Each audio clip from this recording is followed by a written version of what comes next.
Bonjour, je m'appelle Léa, j'ai 22 ans, vous me connaissez peut-être sous le nom de Je ne suis pas jolie. Et aujourd'hui, suite aux nombreuses sollicitations, j'ai décidé de vous parler de parentalité de façon libre et éclairée dans le nid. Le nid, c'est un endroit intime, entre nous, où il n'y a pas de vérité ni de jugement, on partage simplement, avec bienveillance, sur ce sujet si controversé qu'est la parentalité.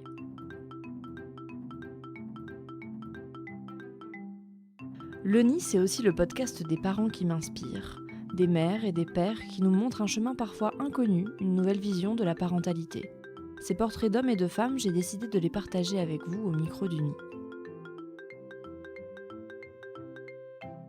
Pour ce premier épisode hors série, je suis heureuse d'accueillir Priscilla.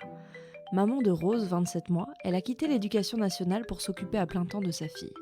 Je connais Priscilla personnellement grâce à Instagram, où elle y partage simplement son quotidien de mère et de femme sous le pseudo Aimée et toujours Rose. À mon micro, on discute de ses décisions, son parcours et les choix qui aujourd'hui guident sa vie. Priscilla, moi je te suis personnellement à travers les réseaux depuis plus d'un an, même avant d'être enceinte. Mais est-ce que tu peux te présenter pour ceux qui ne te connaissent pas encore ? Je m'appelle Priscilla, je vais bientôt avoir 30 ans. Je suis la maman d'une petite fille qui s'appelle Rose, qui a 2 ans. Et voilà, j'ai complètement arrêté de travailler pour m'occuper d'elle, sachant qu'avant j'étais dans l'éducation nationale. Je ne sais pas encore si je vais y retourner ou pas. En tout cas, quand elle retournera à l'école, je reprendrai le travail, c'est sûr. Donc en attendant, je profite à 100%. Et c'est aussi pour ça que j'aime autant partager sur les réseaux, parce que pour l'instant, je dispose de pas mal de temps libre, surtout à 2 ans, quand elle commence à beaucoup jouer toute seule. Donc voilà, tout ce que je lis, je le partage en général. Ouais.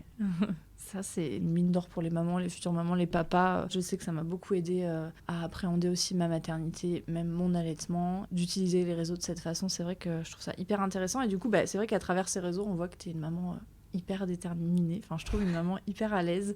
Est-ce que tu peux nous parler de ton rapport à la maternité avant d'être la maman de Rose ? Je pense que c'était l'exact inverse de tout ce que je suis en train de faire maintenant. J'avais prévu d'être une maman qui retourne travailler, qui essaye d'allaiter, mais pas plus de 3 mois, parce que quand même, faut pas déconner. J'avais acheté un joli lit à barreaux, j'avais peint sa chambre, j'avais même acheté des biberons. Je me projetais dans une maternité qui, au final, n'est pas du tout celle que je vis actuellement. Qu'est-ce qui avait déterminé en toi cette maternité déjà un peu toute tracée, tu vois ? Moi, je pense que c'est juste le monde qui nous entoure, en fait. Ouais. Bon, quand on se balade dans n'importe quelle galerie marchande, les magasins de puériculture, on voit tout le temps des lits à barreaux. Donc c'est ancré que quand on a un bébé, il faut un lit à barreaux. Ensuite, c'est pareil, même si j'avais quand même la petite graine qui avait germé qui me disait que j'allais essayer d'allaiter, partout, quand il y a un bébé, il y a un biberon et une tétine. Donc c'était aussi obligatoire que peu importe si j'allais ou non, mon enfant allait forcément avoir un biberon, une tétine, etc. Et chaque petite chose comme ça, je pense que c'était vraiment des images mentales qu'on m'a projetées durant toute ma vie, de façon plus ou moins consciente.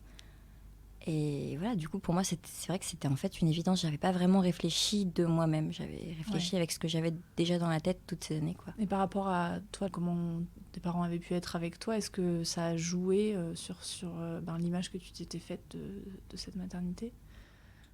Je sais pas si on peut vraiment comparer. Enfin, moi, en tout cas, dans mon cas, je pense pas que je peux vraiment comparer avec mon enfance. Déjà parce qu'elle était un peu particulière, et ensuite parce que je pense que comme beaucoup de parents, mes parents n'ont pas vraiment fait eux-mêmes ce qu'ils voulaient. En fait, ils ont suivi le mouvement, comme je m'apprêtais à suivre le mouvement, comme beaucoup suivent le mouvement, en fait, sans trop se poser de questions. Et pareil, je pensais par exemple à l'allaitement. Ma mère, du coup, dans son optique, c'était un peu comme moi. Elle allait essayer d'allaiter, et puis si ça fonctionne pas, elle allaiterait pas. Sauf que vu qu'il y avait moins d'informations à son époque à elle, pour elle, ça n'a pas fonctionné, entre guillemets, parce qu'elle savait pas comment faire, en fait, tout simplement. Et du coup, c'est pour ça que j'ai été biberonnée. Donc, je pense qu'il y a plein de facteurs qui rentrent en compte. Et c'est un ensemble. Ouais, voilà, exactement. Et toi, à quel moment tu as eu ce déclic de te dire, en fait, ça, c'est pas la maternité qui me correspond. En fait, moi, j'ai pas eu le choix. Je remercie ma fille parce qu'on a eu un accouchement un peu chaotique. Et quand elle est sortie, comme beaucoup de bébés apparemment, elle avait le clapet qui n'était pas formé. Du coup, on ne pouvait pas la mettre à plat, parce que sinon, tout le lait ressortait. Donc, c'était pas possible. Et du coup, j'ai dû passer mes premières semaines de maman avec un tout petit être qui était accroché à mon ventre. Je ne pouvais pas dormir, je ne pouvais pas m'allonger, je ne pouvais pas la poser.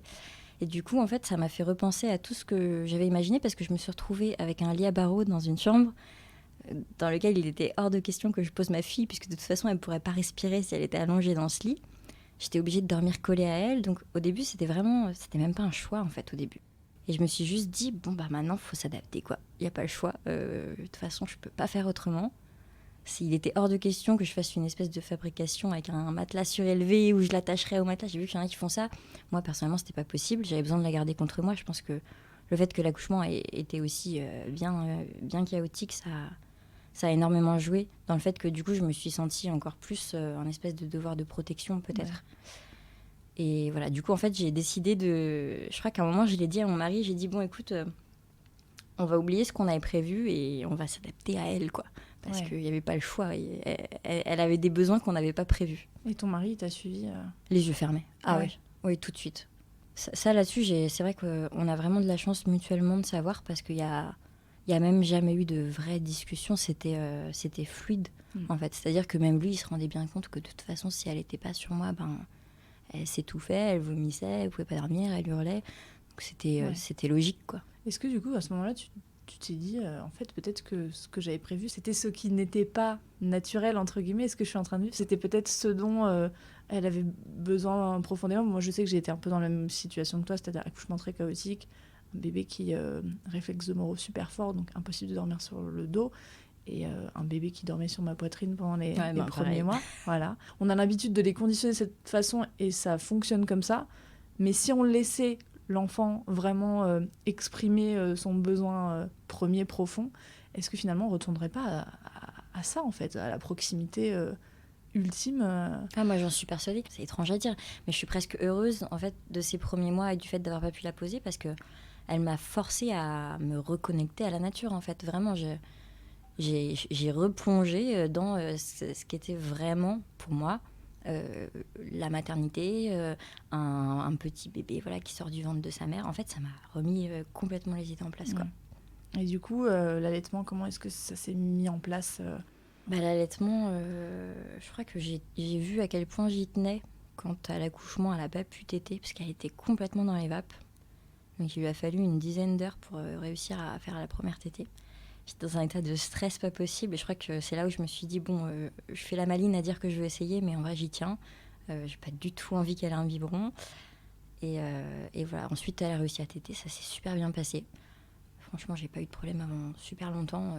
J'ai eu des débuts idylliques. Enfin, pas de crevasse, pas de douleur, j'ai même pas eu d'engorgement. J'ai pas eu la montée de lait qui fait super mal. Tout s'est bien passé, quoi. Et au niveau de l'accompagnement à la maternité, quand ces 10 premières heures où tu étais angoissée, tu trouves que tu as été bien accompagnée au niveau de tes angoisses ? Il y avait donc l'homme sage-femme qui s'était occupé de nous avec mon mari. Parce que je pense qu'on a accouché à deux, en fait. Donc j'ai inclus mon mari dans le lot. Il était vraiment adorable, il avait compris ce qui me tenait à cœur.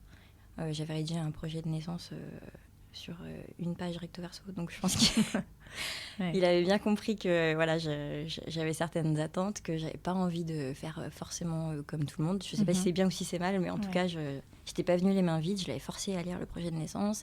Je lui avais dit que s'il n'était pas forcément d'accord, il fallait plutôt en discuter plutôt que de faire quelque chose sans mon consentement. On a carrément parlé du DAL avant que j'accouche. Enfin, j'étais vraiment... j'avais certains objectifs que je n'avais pas envie de lâcher. Et quand on a rencontré les problèmes, je me souviens qu'il y a eu plusieurs personnes qui se sont succédées dans la pièce, qui ont essayé de m'aider, qui ont essayé de voir si Rose n'avait pas un souci. Donc à chaque fois, ils me rassuraient, ils me disaient « Non, elle est comme vous. Elle a un peu sonné, il faut lui laisser le temps, tout va bien se passer, personne ne va lui donner de biberon. » Enfin, voilà. Et au final, c'est mon mari qui a réussi à me faire la première mise au sein. Oh, c'est génial. Ouais. Comme quoi, on n'en parle pas assez, mais le père... dans l'allaitement, a une place hyper importante. Lui, ça l'a marqué, hein. Il le raconte encore maintenant. Il est super fier d'avoir branché la première fois sa fille. Tout au long du coup de votre allaitement, est-ce que lui, c'était une appréhension de trouver sa place ou pas du tout ? Non, pas du tout. En fait, les rares fois où je lui en parle, il fait des grands yeux, genre, je comprends pas ce que tu me dis. Pour lui, c'est naturel, en fait. Oui, mon mari m'a dit, mais je comprends pas, je ne peux pas la nourrir, donc c'est juste pas ma place. Ouais, c'est ça. Il m'a dit, j'ai 14 000 autres moyens d'être père et ça ne passe pas par le tube digestif. Mais bizarrement, c'était un soulagement pour moi, alors que ça n'aurait pas dû forcément l'être. Mais on a tellement, je trouve, cette image véhiculée de le père, s'il tient pas un biberon dans ses mains, c'est pas un père qui s'implique. Que du coup, ouais, j'étais, tu vois, dans l'appréhension de savoir comment il allait pouvoir se placer. Et au final, naturellement, un père a plein d'autres façons de... Oui, c'est ça. Je pense qu'il n'y a même pas à se poser la question, en fait. Il faut faire ce qui vient. Enfin, en tout cas, c'est vrai que si je parle pour mon mari, je pense que c'est ce qu'il a fait. Il a juste fait ce qu'il pouvait faire et puis ça s'est fait. Et puis voilà. Maintenant, ils ont une super relation. Je m'en fais pas pour eux, quoi. Devenir parent, ça rime souvent avec l'achat du lit à barreaux, du parc, du transat, tout un tas de matériel. Est-ce que vous avez eu recours à ces achats pour Rose et aujourd'hui, qu'est-ce qui te sert vraiment après 2 ans Je pense que j'ai tout acheté. Tout ce qui était sur les doubles pages des catalogues de puériculture, j'avais tout. J'ai même fait certains échanges pour en avoir des mieux. Par exemple, le transat, on m'a donné un transat qui était très bien, mais je voulais un autre transat parce qu'il en fallait un mieux. Rose n'a jamais été dans un transat. Donc ça m'a servi à rien. Je crois que j'ai vraiment voulu avoir tout ce qui était possible d'avoir. J'ai eu plusieurs poussettes aussi. Donc les gens qui me connaissent savent que Rose a dû aller une 15aine de fois dans une poussette. Donc c'était complètement inutile. Beaucoup de mobiles, des arches, des trucs comme ça. Alors qu'après, on a fait une motricité complètement libre. Donc elle n'avait rien au-dessus de la tête. Ça n'a jamais servi. La seule chose... que j'ai eu en matériel de puériculture, qu'en plus je n'ai pas acheté parce qu'on me l'a donné. On récupère beaucoup de choses à la maison. C'était la chaise de haute et c'est vraiment une seule chose qui nous a servi en fait. Ouais. Bon, on est dans le même... Je crois que tout le reste... dans le même cas, j'ai 3 poussettes qui dorment au garage. Et c'est vrai que voilà, le transat, moi, je me souviens de ma belle-maman qui m'avait dit « Mais tu ne pourras pas faire sans transat. J'ai eu 4 enfants, comment est-ce que tu vas faire ?» Et c'est là que j'ai entendu parler de la motricité libre, notamment par toi et par d'autres mamans. Est-ce que tu peux nous parler un petit peu, pour ceux qui ne savent pas du tout ce que c'est, nous expliquer pourquoi est-ce que vous l'avez choisi pour Rose et surtout quels sont les bienfaits? La motricité libre, du coup, comme son nom l'indique, c'est le fait de laisser l'enfant libre de ses mouvements, en fait. Ça permet de laisser son développement psychomoteur aller à son rythme. Donc ça ne veut pas dire plus vite ou moins vite qu'un bébé dans un transat, mais ça veut dire que c'est son rythme à lui, que personne n'interfère dans son développement. Et donc au niveau des bienfaits, déjà l'enfant est plus sûr de lui, a une meilleure confiance en lui puisqu'il a toujours tout fait tout seul.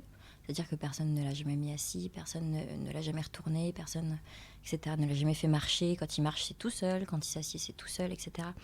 Donc il est beaucoup plus sûr de lui, de ses mouvements. Puis apparemment, donc là je ne peux pas témoigner puisque Rose n'a que 2 ans, mais apparemment ça se verrait même à l'âge adulte, c'est-à-dire que ça ferait des adultes qui seraient plus confiants en eux et en les autres aussi. Comment on le met en place au quotidien? En faisant rien. Oui, voilà, je pose la question, je connais déjà la réponse, mais pour ceux qui... En faisant rien. On se détache de l'idée qu'un bébé a besoin d'être dans un transat ou qu'il a besoin d'être guidé ou quoi que ce soit, et on le met au sol. Et puis on habille l'enfant de manière à ne pas gêner ses gestes, même si c'est pas toujours super mignon. Tant pis, si ça ne le bloque pas dans son développement, c'est le plus important. Et puis on lâche prise, je pense. Ouais. En fait, la nature est hyper bien faite. Je trouve qu'on est dans une société où on est assez dépossédé de ça, en fait, de ce pouvoir de se dire je me fais confiance, je fais confiance à mon enfant et à ce qui doit se passer naturellement. Et matériellement, en fait, il y a besoin de peu de choses. Toi, quand tu voyages, qu'est-ce que t'emportes réellement de spécifique? Un moyen de partage, ouais. Donc ça varie. On n'a plus besoin de rien. Après, moi, c'est vrai qu'elle grandit, mais avant, c'était à peu près pareil. Ouais. Je pense que si jamais j'avais un autre enfant à l'avenir, la seule chose qui serait sur ma liste de naissance, donc soit ce serait un nouveau moyen de portage, mais ce serait vraiment pour me faire plaisir parce que j'en ai déjà bien assez, ou soit ce serait un matelas en fait, pour préparer ensuite le sommeil partagé, etc. Tu as très bien enchaîné sur le sommeil partagé justement. Rose, elle a dormi avec vous donc au début, mais ça s'est prolongé jusqu'à ses 19 mois, je crois. Oui, c'est ça. Quand elle est devenue totalement continente, je crois 1 ou 2 semaines plus tard, elle s'est dit tiens, je vais aller dormir dans mon lit en plus. Mais si ça suffisait pas. Et là, toi, en tant que maman, t'es là, ça grandit beaucoup trop vite. Moi, j'ai fait des nuits blanches avec les mains sur le matelas à me dire c'est pas possible que ça se passe maintenant. Elle est beaucoup trop jeune, c'est pas possible. Et tout en lui disant mais bien sûr, je te fais confiance. Si tu me dis que tu peux le faire, tu peux le faire. Il y avait une espèce de dissonance dans ma tête, c'était incroyable. Donc elle est partie dans sa chambre, c'est ça, vers ses 19 mois environ. Ça a dû durer 6 mois où elle a dormi dans sa chambre. Et puis petit à petit, je crois que c'est suite à un rhume ou je sais même plus pourquoi, elle est revenue dans notre chambre. Donc on l'a accueillie, les bras ouverts, nous ça nous dérange pas du tout. On l'a reprise du coup dans notre lit et là ça doit faire 3 semaines qu'elle est retournée dans sa chambre. Naturellement. Oui, en fait on s'est aperçu que si elle avait quitté son lit, ce que on n'avait pas du tout fait le rapprochement quand elle l'a quitté, mais je lui avais installé un ciel de lit au-dessus de son matelas dans sa chambre pour décorer sa chambre. Donc elle me disait qu'elle trouvait ça très beau, sauf qu'en fait elle m'a dit plus tard que c'était très beau mais ça lui faisait peur. Du coup elle voulait bien regarder mais elle voulait pas dormir en dessous. Et en fait à partir du moment où je lui ai demandé est-ce que tu veux qu'on l'enlève, elle m'a dit oui, on l'a enlevé et le soir elle retournait dans son lit. Donc encore plus minimaliste que c'est ça. Nous. Parce que parfois en voulant décorer, faire que ce soit mignon, etc., on s'éloigne vraiment de ce que voudrait l'enfant, de ce qu'il aurait besoin. Cette décision de partager son sommeil, est-ce que c'est une décision qui a découlé de justement ce que vous avez vécu à la naissance? Ça a été ce qui vraiment a été la continuité? Oui, complètement. Faut savoir que j'ai essayé quelques fois, je crois que ça doit être 4 nuits à peu près, pas plus, de la faire dormir à côté de nous et pas dans le lit. Je pense que je subissais vraiment très très fort la pression qui disait qu'on ne doit pas mettre un bébé dans son lit. J'étais pas assez armée à ce moment-là comme je le suis maintenant. Maintenant, j'en ai rien à faire, mais c'est vrai qu'à l'époque, ça me touchait. Et du coup, j'ai essayé de la faire dormir à côté de notre lit et ça m'a fatiguée. Mais ça m'a exténuée de la soulever, la prendre, la mettre au sein. C'était pas possible en fait. Et du coup, c'est la fatigue qui m'a dit mais pourquoi t'essayes de changer quelque chose qui fonctionne? Si c'est pour plaire à quelqu'un que tu connais pas, qu'est-ce qu'on s'en fiche quoi? Complètement. Et puis voilà, comme sur tout sujet, mon mari m'a dit bah bien sûr. Et puis voilà, et puis on a continué comme on faisait et on s'est jamais pris la tête. Pourtant, ça a déplaît à toute notre famille, je pense. Mais à chaque fois, on leur dit c'est notre famille à nous, c'est nos histoires à nous. Vous n'êtes pas là le soir, qu'est-ce que ça vous fait quoi? Complètement. Et qu'est-ce que tu dirais à une maman qui aurait peur, tu vois, on entend souvent, oh là là, mais vous allez l'écraser, ce genre de choses, pour qu'elle soit en confiance en fait? Moi, je rappelle toujours les règles de sécurité du cododo, parce que c'est vrai que, ok, ça peut être instinctif, on dort avec son enfant, etc., mais il ne faut pas faire ça n'importe comment. Et l'instinct d'une personne ne va pas être l'instinct d'une seconde personne, surtout dans une société où l'instinct n'a aucune place. Donc je pense qu'on est bien déconnecté. Et du coup, ça ne fait pas de mal de rappeler les règles du cododo. Donc, pas d'alcool, pas de drogue. Enfin, les parents ne sont ni alcoolisés, ni drogués. Les parents ne sont pas fumeurs non plus. Le matelas doit être ferme. Après, pour moi, c'est du bon sens. C'est sûr que si le matelas est tout mou et que le bébé s'enfonce dedans, ça va pas être bon. Un matelas ferme, voilà, une pièce pas trop chauffée. Mais ça, c'est pareil pour les adultes. On n'est pas censé dormir dans des pièces chauffées.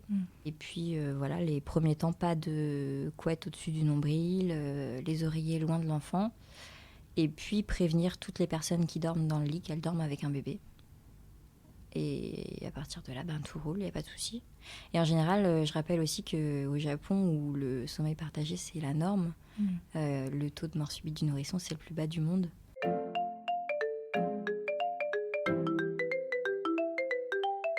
Quand on parle des achats bébés, le premier achat, je pense, le number one en haut de toutes les listes, c'est la poussette. Je sais que toi, Rose, t'es adepte du portage depuis sa naissance, encore maintenant.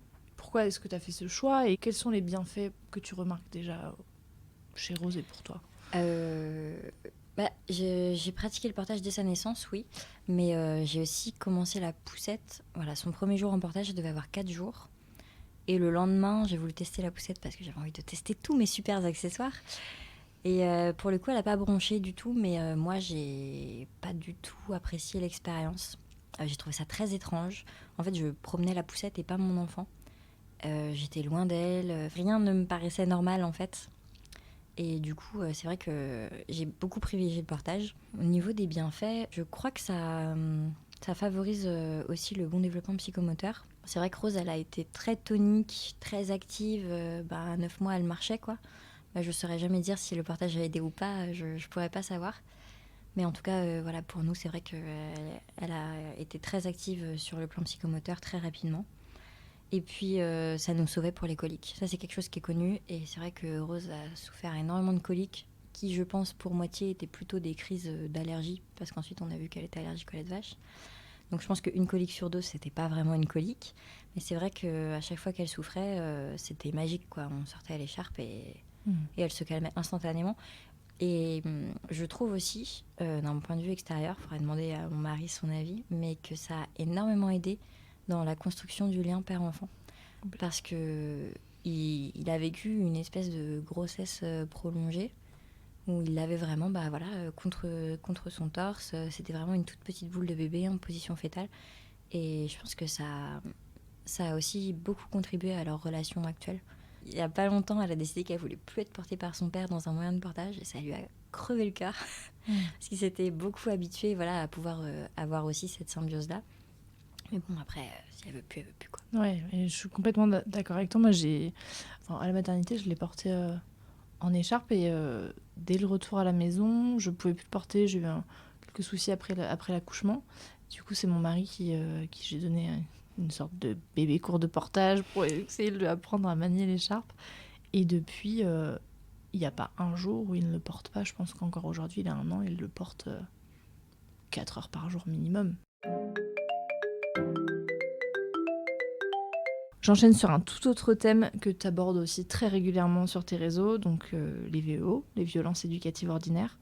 Est-ce que tu peux nous dire ce que c'est et pourquoi est-ce que vous avez décidé d'offrir à Rose une éducation sans violence ? Et violences éducatives ordinaires, il y a le mot violence dedans, donc c'est tout ce qui est violent envers l'enfant, mais qu'on dit que finalement c'est pas si grave que ça, parce que c'est pour l'éduquer, et tout le monde le fait, donc éducative ordinaire. Et donc il n'y a pas que la fessée dont on entend parler partout, tout le temps. Il y a aussi les violences psychologiques, les violences verbales, voilà, mal parler à son enfant, l'humilier, lui faire du chantage, enfin voilà. En fait, tout ce qui serait violent pour nous adultes, tout ça, c'est violent aussi pour les enfants, même s'ils ne peuvent pas forcément l'exprimer comme nous. Donc on a décidé de bannir les violences éducatives parce qu'on trouve que déjà elles ne sont pas du tout éducatives.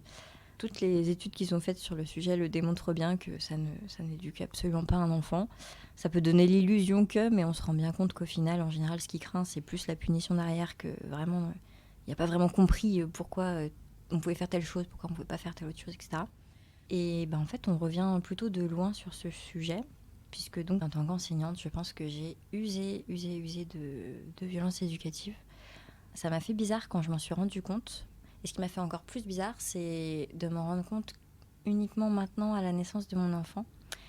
C'est-à-dire que j'aurais bien aimé qu'on me sensibilise au VEO, par exemple, durant mon parcours de professeur des écoles. Ce qui n'a pas du tout été le cas. On nous fait des petits rappels de la loi. Mais bon, tout le monde sait qu'il y a la loi et puis il y a ce qui peut se passer dans un huis clos. Et du coup, voilà, ça m'a fait énormément réfléchir sur ma propre personne.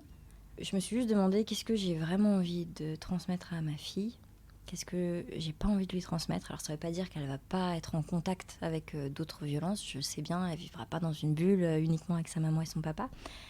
Mais en tout cas, j'ai plutôt envie de lui fournir des armes non violentes si elle se retrouve face à une violence, plutôt que de lui inculquer que on répond à la violence par la violence, il n'y a que la violence qui fonctionne. Et, c'est la loi du plus fort. Voilà, c'est ça. J'appréhende de sortir même. Quand je vois des parents et des enfants, c'est quelque chose qui est hyper compliqué à gérer pour moi, parce que je trouve que on est baigné dans les violences éducatives, et voilà, ce genre de choses qui nous paraît tellement commun. Est-ce que toi, ça a tout de suite fait tilt pour toi ? Non, moi, ça n'a pas été évident du coup. Il y avait des choses, par exemple, que je faisais avec Rose, je ne considérais pas du tout que c'était violent. Mais par exemple, j'ai commencé à lui demander l'autorisation, ou tout du moins à la prévenir, que j'allais m'occuper de toucher ses parties génitales, par exemple, pour les nettoyer lors d'un changement de couche. Maintenant, ne pas le faire, je trouve ça d'une violence inouïe. Je veux dire, je suis choquée des parents qui lèvent la couche, qui essuient, qui ne parlent pas à l'enfant. Ça me serre le ventre. mais je l'ai fait avec mon enfant parce que j'ai toujours vu tout le monde faire comme ça avec leurs enfants. Je veux dire, j'ai jamais vu quelqu'un demander bon, alors là, je vais nettoyer la vulve, etc. J'y vais. Alors que, en fait, ça paraît évident. J'aime bien faire le parallèle avec une personne âgée qui n'aurait pas tous ses moyens. Par exemple, on n'irait pas la nettoyer comme ça sans la respecter. Alors peut-être qu'elle aurait besoin de se faire nettoyer, mais certainement pas sans la regarder, sans lui parler, sans lui expliquer. Je veux dire, on ne touche pas le sexe ou les fesses de quelqu'un sans son consentement. Pourquoi on le fait avec un bébé ? C'est extrêmement violent. En plus, pour ensuite lui dire, attention, personne n'a le droit de te toucher à cet endroit-là sans ton accord, etc. Ça n'a aucun sens. Donc c'est vrai que ça fait partie des choses où au début, quand je les ai eues, je me suis dit, oui, mais enfin, c'est bon. Et puis ça a travaillé jusqu'à ce que j'ai présenté mes excuses à ma fille. Parce que pendant très longtemps, je l'ai fait sans son consentement. Je lui ai rappelé que c'était très important, que j'avais eu tort, que je m'étais trompée. Et que maintenant que j'avais compris, j'allais lui demander. Et je suis persuadée, alors je pense qu'il y en a qui vont me dire elle est complètement folle, mais je suis persuadée qu'elle a tout à fait compris. Alors, ensuite, ça s'est passé beaucoup mieux. Elle a voulu expérimenter 1 ou 2 fois de refuser que je la change, que je la nettoie. Et dans ce cas-là, j'en ai profité pour appuyer son contrôle sur son corps en lui disant il n'y a pas de problème, c'est ton corps à toi. Tu ne veux pas, il n'y a pas de problème. Tu veux faire toute seule, c'est à disposition. Tu veux que je vienne le faire, je viens le faire. En attendant, c'est toi qui décides. Ouais. Et toi, tu as pris donc la décision de quitter ton métier de maîtresse au sein de l'éducation nationale et t'occuper à plein temps de Rose pour l'instant. Comment est-ce que tu es venue à cette décision ? Moi, comme beaucoup d'enfants, j'ai été placée chez une assistante maternelle à la fin du congé maternité de ma maman. J'ai énormément encore à l'heure actuelle de tendresse envers cette femme qui m'a élevée en même temps que mes parents m'élevaient, parce que quand même, quand on est plus de 10 heures par jour chez une personne, on peut quand même considérer qu'elle participe à l'éducation de la personne. Et j'ai toujours trouvé ça bizarre, en fait, de confier son enfant, la chair de sa chair, à un inconnu ou à une inconnue, et d'ensuite d'aller gagner de l'argent pour aller payer cet inconnu parce qu'elle garde notre enfant, pendant qu'on va gagner de l'argent pour payer cet inconnu parce qu'elle garde notre enfant. Et ça fait une espèce de cercle comme ça, infernal. Et je me suis dit, c'est bizarre, quoi. C'est vraiment super bizarre. Je me retrouvais pas là-dedans. Alors au début, j'ai commencé à dire j'irai retravailler vers ces 6 mois parce qu'elle sera grande. Parce que je pensais qu'on était grand à 6 mois. Et puis ensuite, j'ai décalé à 1 an parce que je me suis rendu compte que 6 mois, on n'était pas si grand que ça. Et puis Rose a eu 1 an et en fait, on n'a même pas abordé la question avec mon mari parce que c'était une évidence que non, à 1 an non plus, on n'était pas grand, autonome et indépendant, prêt à prendre son appart. Donc on a conclu d'un commun accord que de toute façon, puisqu'on en était là et qu'on avait pris ces décisions, autant aller jusqu'à l'entrée à l'école, ça c'était une vraie décision commune de la mettre à l'école à ses 3 ans. Donc on s'est dit, allons jusqu'à 3 ans. En attendant, moi je profite, elle profite. Mon mari aussi profite parce que mine de rien, moi j'entends souvent, oui, tu te fais plaisir, etc. Mais je sais que mon mari me dit aussi régulièrement qu'il est heureux de savoir que son enfant n'est pas avec une inconnue, qu'il est avec sa mère parce que Rose a besoin de sa mère parce qu'elle n'a que 2 ans. Et même si elle en a moins besoin que quand elle avait 2 mois, ça reste quand même un petit enfant. Donc tout le monde est en paix en fait avec cette décision.